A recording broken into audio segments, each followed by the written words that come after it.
শুভ সন্ধ্যা আমার প্রিয় বন্ধুরা, সবাই কেমন আছেন? আশা করি ভালো আছেন। তো রাত 12টার সময় হাসবেন্ড আর বোনদের বদমাশি, রাত 12টার সময় আমাকে দিয়ে কেক কাটাবে। 10 তারিখ মানে 10ই মে আমার হচ্ছে জন্মদিন। তো রাত 12টার সময় ওরা আমাকে উঠিয়ে সবাই মিলে প্ল্যান করে কেক কাটিয়েছে। অত রাত্রে আমি তো ঘুমন্ত অবস্থায় খুব।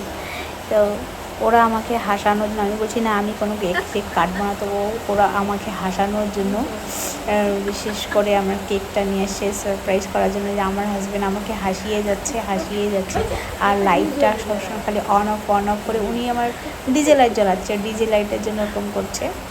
তো বার্থডে করার কোনো প্ল্যান ছিল না, হুটহাট হয়তো হাজব্যান্ডের মাথায় ছিল মিসেসের বার্থডে বলে কথা, তার জন্য রাতেই একটা কেকের অর্ডার অন্য দেওয়া হয়েছিল, কিন্তু সেই কেকটা ক্যান্সেল করে লাস্টে চকলেট কেক আনতে হয়েছিল।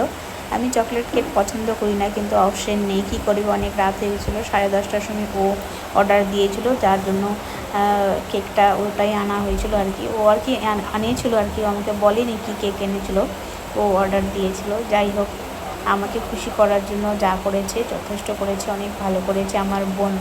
আমার বোনদেরকেও জবরদস্তি বলছিল যে চল, ওদের মাথায় মানে ওই প্ল্যানটা ছিল, আমি বুঝতে পারিনি। কেক কাটার জন্যই ওরা ওই প্ল্যানটা করেছিল। অত রাত্রে আমার বোনদেরকে নিয়ে এসেছিলো কেকটা কাটার জন্য, মানে আমার সময়টাকে, আমার সুন্দর মুহূর্তটাকে সুন্দর করার জন্যই ও আমার বোনকে, আর কেউ ছিল না অত রাতে, যার জন্য তারপর ডাকা হয়নি। আর নেক্সট দেখি যে বার্থডে প্ল্যানটা কবে করা যায়, কারণ কি আজ শনিবার, তাই আর বার্থডেটা করা যাবে না।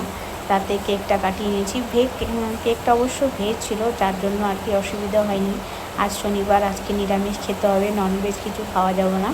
তো আশা করি একটা প্ল্যান করব, সবাইকে একটা ট্রিট দিতে হবে, বার্থডে ট্রিট বলে কথা, বন্ধু বান্ধবী বলো, বাড়িতে সবাই মিলে একটা ছোট্ট করে আর কি পার্টি করব, ওটাই।